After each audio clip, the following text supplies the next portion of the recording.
आज के इस वीडियो के अंदर हम लोग डिस्कस करेंगे कि आपको अपने टाइम को बेस्ट तरीके से कैसे मैनेज करना है सीवीटी एलएम एग्जाम के लिए, ताकि आप बहुत ही बढ़िया स्कोर कर पाओ। फिर चाहे आप एक कॉलेज स्टूडेंट हो, चाहे आप पहले से जुडिशरी एग्जाम के किसी एग्जाम की तैयारी कर रहे हो, या फिर मान लो आप कहीं वर्क कर रहे हो एज अ वर्किंग प्रोफेशनल हो, कैसे आपको इन तीनों ही सिनेरियो में या फिर मान लो किसी भी उसमें बेस्ट यूटिलाइजेशन कैसे करना है इन 50-60 दिनों का, उसके बारे में हम लोग डिटेल में यहाँ पे बात करेंगे। तो इस वीडियो को लास्ट तक जरूर देखिए। और साथ ही में अगर आप हमारे कंप्लीट प्रिपरेशन कोर्स में ज्वाइन करना चाहते हैं तो आप ज्वाइन कर सकते हैं। ये कोर्स आपको जो एक और वीक के लिए हम इसके जो सेल है उसको एक्सटेंड कर रहे हैं, बिकॉज हमारे पास काफी स्टूडेंट्स का रिक्वेस्ट आया। तो आपको इस कोर्स के अंदर 3299 में एनरोल करना है, जहाँ पे आपको सारे के सारे वीडियो लेक्चर्स सारे सब्जेक्ट्स के स्टडी मटेरियल के साथ मिल जाता है। अलॉन्ग विद दैट आपको यहाँ पे मिलते हैं 30 मॉक पेपर्स, जिसमें से आपके 10 लाइव हैं, 20 आपके प्रैक्टिस मॉक पेपर्स हैं और लास्ट ईयर के पेपर्स, और सब कुछ मिला के अगर आपको चाहिए तो आप डेफिनेटली यहाँ पे एनरोल इस कोर्स में कर सकते हैं। केवल 3299 में आप एक और वीक का हम लोगों ने इसका सेल का पीरियड बढ़ाया, तो अगर आपको एनरोल करना है आप कर सकते हैं। अब बिना देर के शुरू करते हैं वीडियो को। अब चलिए डिस्कस करना शुरू करते हैं कि आपको किस तरीके से अपने टाइम को मैनेज करना है। सबसे पहले एक बात ये समझनी पड़ेगी हमें कि देखो आपका टारगेट क्या है इस एग्जाम के लिए। आपका ये जो एग्जाम है ना, ये 300 मार्क्स का होगा, मतलब टोटल 75 क्वेश्चन आपके हैं। इसमें से आपको करीब 50 क्वेश्चंस को सही सही अटेम्प्ट करना है, विच मीन्स कि आपको 60 से लेके 65 क्वेश्चंस अटेम्प्ट करने हैं। और हमारा टारगेट ये रहेगा कि हम जो भी गलती हो, जो भी नेगेटिव मार्किंग हो, कर करा के 50 क्वेश्चंस तक हमारा सही हो, ताकि हमारे 200 मार्क्स तक आ जाए। तभी हमारे को बीएचयू और दिल्ली यूनिवर्सिटी का एक अच्छा चांस बनता है। That is our target. ये टारगेट हमारा सेट हो गया। अब इसके हिसाब से जब हम लोग जाते हैं इस चीज के ऊपर कि हम लोग 3 कैटेगरी ऑफ स्टूडेंट्स की बात कर रहे हैं। पहला, जो कि यहाँ पे आपके कॉलेज के स्टूडेंट्स हैं, जिसमें से आपके कई लोग कॉलेज के होंगे। दूसरा, जो कि यहाँ पे पहले से प्रिपरेशन कर रहे हैं यहाँ पे। और तीसरा, वो जो कि अपने जॉब में है। तीनों के लिए ही जो प्रिपरेशन स्ट्रैटेजी थोड़ी थोड़ी अलग होगी, डिपेंडिंग अपॉन के पास जो टाइम पीरियड है वो। अगर आप एक कॉलेज स्टूडेंट हो तो आप एक बात ये समझ के चलो कि आपके पास देखो टाइम यहाँ पे अच्छा खासा है। आपको इस बात का ध्यान रखना है कि आप उस टाइम को मैनेज कैसे कर रहे हो। ठीक है, सुबह आप जब उठते हो, कोशिश करो कि आप एक मेजर कोई सब्जेक्ट जैसे कॉन्स्टिट्यूशन हो गया, या आईपीसी हो गया, सीआरपीसी हो गया, उसको कम से कम 3 घंटा दो, पढ़ाई करो प्रॉपरली। ठीक है। उसके बाद जब आपका कॉलेज शुरू होता है, कॉलेज के अंदर ऐसा तो नहीं होगा कि आपको हर समय जो लेक्चर है सबसे इंपॉर्टेंट वाले वो लगे होंगे। कुछ लेक्चर्स होंगे जो कि आपको मान लो अटेंड करने हैं, तो आप कहीं थोड़ा पीछे बैठ जाओ, वहां पे अपना एमसीक्यूज सॉल्व कर लिया आपने, या फिर मान लो आपने कोई लेक्चर वगैरह देख लिया, हेडफोन लगा के, कुछ भी है, मतलब अपना देख लो उस हिसाब से कि आपको उस टाइम को भी प्रॉपरली यूटिलाइज करना है। बिकॉज ये आपका फ्यूचर सेट करने का कहीं ना कहीं स्टूडेंट्स यहाँ पे बात आ जाती है, तो उसको कोशिश करो यहाँ पे इस चीज को लेकर मत बैठो। या फिर ये हमें मतलब आप बेसिकली कई स्टूडेंट्स ऐसे आते हैं जो कि मुझसे कहते हैं सर, जो कि हमारा कॉलेज था, कॉलेज की वजह से हम तैयारी नहीं कर पाए, 2 महीने बचे थे, तैयारी नहीं कर पाए, जैसे से हमारा एग्जाम निकल नहीं पाया। लेकिन ये जो बहाना है ना, ये वर्क नहीं करता स्टूडेंट्स। यहाँ पे आपको ये बात समझनी पड़ेगी कि जो बाकी स्टूडेंट्स हैं वो उसी टाइम पीरियड के अंदर जो उनका कॉलेज चल रहा है उसी में मैनेज करते हैं, उसी में पढ़ाई करते हैं, उसी में उनका सिलेक्शन होता है। तो अगर आप ये एक्सक्यूज दे रहे हो कि भाई मेरे पास कॉलेज था या मेरे एग्जाम आ गए, दैट डजंट वर्क। आपको मैनेज करना पड़ेगा टाइम को प्रॉपर। आपको टाइम पीरियड यहाँ पे देना है, तो मतलब आपको कॉलेज के अंदर एक पहली बात तो 3 घंटे पहले सुबह के, अगर आप देर से सोते हो जल्दी सो, जल्दी उठो। उसके बाद 3 घंटा पहले सुबह इसका दो। फिर दिन में एमसीक्यूज लगाओ, कम से कम 1-2 घंटा आराम से लगना चाहिए। फिर शाम को जब आप बैठो या रात में बैठो, फिर एक और 3 घंटे का सेशन आपको होना चाहिए। या तो आप कोई माइनर सब्जेक्ट उठा लो, या फिर इसी मेजर सब्जेक्ट का ही कोई दूसरा पार्ट अपना उठा लो। और जो आपका ये समझ लो टाइम पीरियड है, उसको कैसे आपको मैनेज करना है वो आप समझ के चलो कि आपके पास जो पहले के 35-40 दिन है, और ये सारे स्टूडेंट्स पे अप्लाई करेगा, प्रिपरेशन वाले पे भी और जॉब वाले पे भी, कि पहले 35-40 दिन में आपको सारे के सारे सब्जेक्ट्स को पढ़ के खत्म करता है। ये ध्यान रखिए। और हर सब्जेक्ट के ऊपर बराबर टाइम नहीं देना। इसके लिए मैंने जो वीडियो बनाई थी कि कैसे आपको प्रिपेयर करना है, उसमें मैंने एक एक चीज डिटेल में बताई कि किन सब्जेक्ट्स पे ज्यादा टाइम देना है, किस पे कम टाइम देना है। उसको जाके आप लोग देख लीजिएगा। और हम लोग अभी सिलेबस भी अपलोड करेंगे इसका बहुत ही जल्द से जल्द, 1-2 दिन में। उसको आप नीचे डिस्क्रिप्शन में जाके देख सकते हो, उस सिलेबस से भी आप फॉलो कर सकते हो कि क्या टॉपिक ज्यादा इंपॉर्टेंट है, कौन सा कम है। तो वो आपका इस तरीके से पहली बात तो बनेगा। और ये जो एमसीक्यू वाला है, इसको आप ध्यान रखिएगा कि आपको प्रैक्टिस स्टूडेंट्स रोजाना करनी है। तो ये कहना कि आपका टाइम मैनेजमेंट हुआ कॉलेज वाले स्टूडेंट्स के लिए। अब आते हैं थोड़ा सा उन स्टूडेंट्स के लिए जिनके ऊपर आप ये समझ चलो प्रिपरेशन इनको अपनी करनी है, जो अपना बेसिकली जुडिशरी प्रिपरेशन कर रहे हैं, जिनको की कोर सब्जेक्ट्स पहले से आते हैं, और आपका थोड़ा सा जो टारगेट है वो थोड़ा सा ऊपर का है।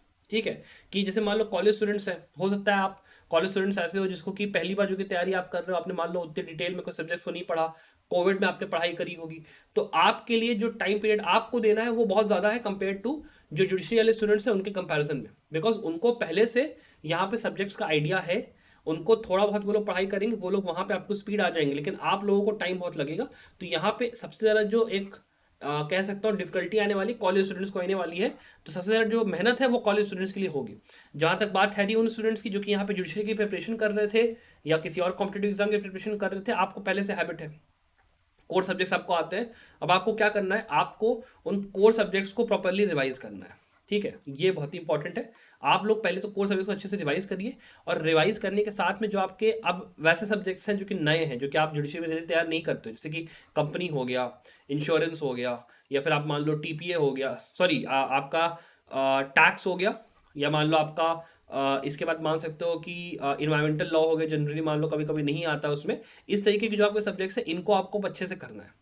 ठीक है, क्रिमिनोलॉजी हो गया, इस टाइप के सब्जेक्ट्स को आपको अच्छे से करना है। आईपीआर भी हो गया, उसमें एक आप ऐड कर सकते हो, वो आपको अच्छे से करना है। और जो कोर सब्जेक्ट्स है उनका आपको रिवीजन करना है, that is the main point. और आप लोगों के लिए कोई ऐसी स्पेसिफिक स्ट्रैटेजी बताने का मेरे को यहाँ पे सेंस इसलिए नहीं लगता है, बिकॉज आप लोगों का पहले से यहाँ पे तैयार है। क्लैट पीजी की जब हम लोग बात करते हैं, क्लैट पीजी में क्या होता है कि वहाँ पे केस लॉज अलग से पढ़ने होते हैं, बाकी चीज़ें अलग से करनी होती है, तो वहाँ पे it requires a different sort of a proper strategy. Even आपने तैयारी कर भी रखी जुडिशरी की, तब भी वहाँ पे चीज़ें ऐसी आती हैं जो कि आपने नहीं पढ़ी है, तो आपको फ्रॉम स्क्रैच बहुत कुछ पढ़ना है। तो यहाँ पे वो चीज़ अप्लाई नहीं करती है। यहाँ पे जो एग्जाम का पैटर्न है वो काफ़ी हद तक सिंपल है।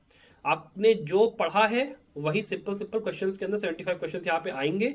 जो आपके मेजर सब्जेक्ट्स हैं उसमें से आपके ज़्यादातर क्वेश्चन आएंगे, थोड़े जो माइनर सब्जेक्ट्स हैं उसमें से कम क्वेश्चन आएंगे। तो आपको कहीं ना कहीं एक कॉम्पिटेटिव एज है उन स्टूडेंट्स के अगेंस्ट में जो कि कॉलेज के अंदर यहाँ पे हैं। तो कॉलेज के स्टूडेंट्स को ऑब्वियसली बात ज़्यादा मेहनत करनी है, ज़्यादा टाइम देना है, प्रॉपरली जाना है एक एक सब्जेक्ट के अंदर, प्रॉपर थ्योरी पढ़ के, और फिर उसके बाद एमसीक्यूज की प्रैक्टिस करनी। आपका थोड़ा सा यहाँ पे बेटर है।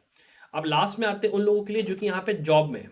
अब देखिए, अगर आप जॉब में हो और आप एक बात ये समझो कि आपने अगर बिल्कुल पढ़ाई नहीं करी है, तो आपके लिए बहुत मुश्किल होने वाला है। बिकॉज जॉब के अंदर ऑब्वियसली 9 to 5 की टाइमिंग होती है, मान लो 9 to 6 की भी हो सकती है, तो वहाँ पर टाइम निकाल के पढ़ाई कर पाना इज़ क्वाइट डिफिकल्ट। तो अगर मान लो आप पहले से प्रिपेयर कर रहे थे, तब तो 2 महीने में मैं कह सकता हूँ हाँ भाई एग्जाम के लिए प्रिपेयर करना आसान है। हो सकता है कि आपने कोर सब्जेक्ट्स पहले से पढ़े हैं, तो आप अपना सुबह के टाइम गए, आपने थोड़ा सा टाइम निकाला, फिर शाम को 6 बजे के बाद 8 से लेकर 10 11 बजे तक अगर आप कोशिश करके कुछ टाइम पीरियड निकाल पाओ, प्रैक्टिस कर पाओ, तो हो सकता है कि आपका थोड़ा सा चांस यहाँ पे बन जाए।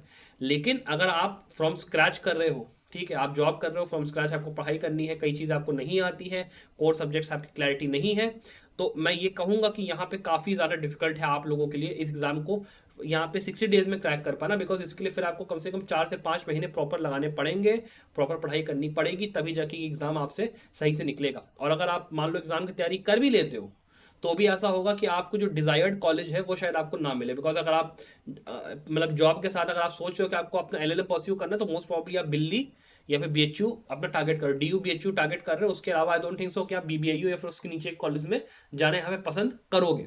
तो अगर आपका वो उस तरीके का है, देन गो अहेड, बीबीआईयू वगैरह अगर आपको चाहिए तो आप कोशिश कर सकते हो। लेकिन बीएचयू और दिल्ली यूनिवर्सिटी के लिए तो प्रॉपर प्रिपरेशन लगेगी। तो कहीं ना कहीं जो आपके कॉलेज स्टूडेंट्स हैं, जो आपके ऐसे स्टूडेंट्स जो कि जुडिशरी प्रिपरेशन यहाँ पे कर रहे हैं, उनका थोड़ा सा एक ज़्यादा एक चांस बनता है। बिकॉज जॉब के अंदर अगर आपको टाइम नहीं मिला है, फिर आप मान लो जॉब में छुट्टी ले पा रहे हो, कुछ वैसा कर पा रहे हो, देन इट इज पॉसिबल।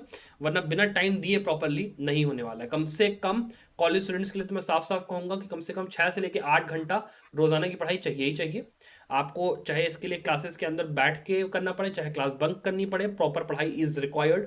जो लोग पहले से प्रिपेयर कर रहे हैं, आपके लिए 3-4 घंटा यहाँ पे काफ़ी रहेगा, उससे ज़्यादा का टाइम मुझे लगता नहीं है यहाँ पे उतना टाइम लगना चाहिए। आपको देने की जरूरत भी नहीं है, आराम से जाइए, एमसीक्यूज की प्रैक्टिस करिए, जो सब्जेक्ट्स आपने पहले से पढ़े हैं उनको प्रॉपर्ली रिवाइज करिए, और रिवाइज करके एमसीक्यूज अच्छे से लगाइए। जो नए सब्जेक्ट्स हैं उनको पढ़िए और अपना आगे बढ़िए। अपना जो बेसिकली टारगेट रखिए वो ये है कि आपको 50, 55, 60 के आसपास लाना, ताकि आपको दिल्ली यूनिवर्सिटी के अंदर भी अगर मान लो 2 ईयर आप टारगेट कर रहे हो, तो वो आपको प्रॉपरली मिल जाए।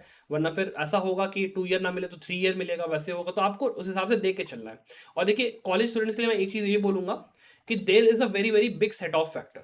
एक बात ये भी मैं बता दूं, ये एक ट्रेंड है जो कि मैंने काफ़ी स्टूडेंट्स के साथ देखा है, कि जो students fresh out of college होते हैं ना, उनकी जो कंसेप्चुअल क्लैरिटी होती है वो काफ़ी अच्छी होती है। बिकॉज उन्होंने वो चीज़ जो आपकी लॉ की होती है तुरंत तुरंत पढ़ा होता है, और वो जब उस चीज़ को पहली बार पढ़ते हैं और जब उस चीज़ को पढ़ के वो लोग अपने एग्जाम देने जाते हैं ना, उनके दिमाग में फ्रेश होता है, वो आराम से नंबर स्कोर करते हैं। लेकिन कंपेयर टू वो स्टूडेंट्स जो कि पहले से लॉ की प्रिपरेशन कर रहे थे, वो 2-3-4 बार उस चीज़ को पढ़ चुके हैं, वो कहीं ना कहीं अब कहीं ना कहीं उनकी जो मेमोरी का जो थोड़ा सा एक मैं कह सकता हूँ रिकॉल, या फिर आप उसको कह सकते हो, वो थोड़ा सा उसमें एज, मतलब आप कह सकते हो एक्सपीरियंस का, एज का ऐसा फैक्टर आपका आ जाता है कि आप उतना फिर बारीकी के साथ, उतनी तेजी जो एक होती है ना, वो नहीं रह जाती है, कहीं ना कहीं थोड़ा सा डिग्रेड मारता है। तो कंपैरेटिवली जो कॉलेज के स्टूडेंट्स हैं उनके अंदर अभी थोड़ा सा पावर ज़्यादा है, उनके अंदर अभी जोश ज़्यादा है, तो वो यहाँ पे एक फैक्टर प्ले करता है। कई जगहों पे मैंने देखा है कि कॉलेज स्टूडेंट्स अच्छा परफॉर्म करते हैं कंपेयर टू वो स्टूडेंट्स जो कि 2 3 4 साल से प्रिपेयर यहाँ पे अच्छा कर रहे हैं।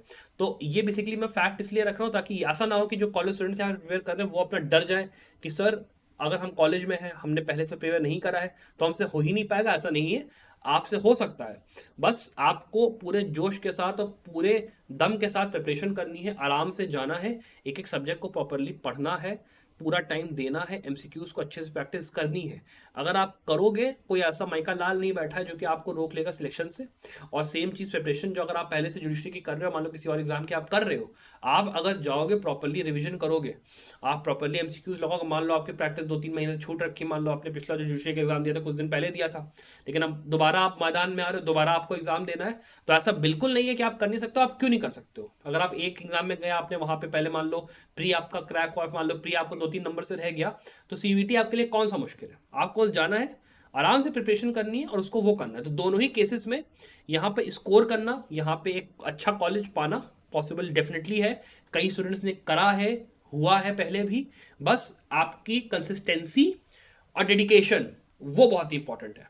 आपके अंदर क्षमता होनी चाहिए कि आप बैठे हो जो अपने स्टडी टेबल पे, आप बैक टू बैक पढ़ाई करो। एक्सक्यूजेस नहीं होने चाहिए कि भैया देखो आज मेरा ना पीठ मतलब दर्द हो रहा है तो बाम लगाओ, या फिर मान लो खाना खाने का मन कर रहा है तो खाना खा के फिर तुरंत बैठो, या फिर मेरा टीवी देखने का मन हो रहा है, मेरा इंस्टाग्राम देखने का मन हो रहा है। ये सबके सब जितनी भी चीज़ें हैं ना, ये सब किसी काम नहीं आएंगी।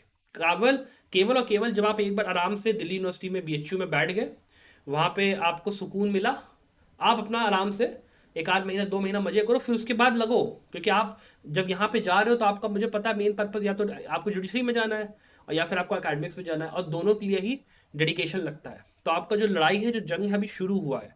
भले आपने लॉ कहीं से भी किया हो, ठीक है, मान लो कोई प्राइवेट कॉलेज रहा हो, कोई भी कॉलेज रहा हो, स्टेट यूनिवर्सिटी कुछ भी हो, अब सही मौका है, अब जाग जाओ, अब सवेरा है। ठीक है, पहले क्या हुआ डजेंट मैटर, अब जो होगा या जो होने वाला है वो बहुत मैटर करेगा, ये ध्यान रखना।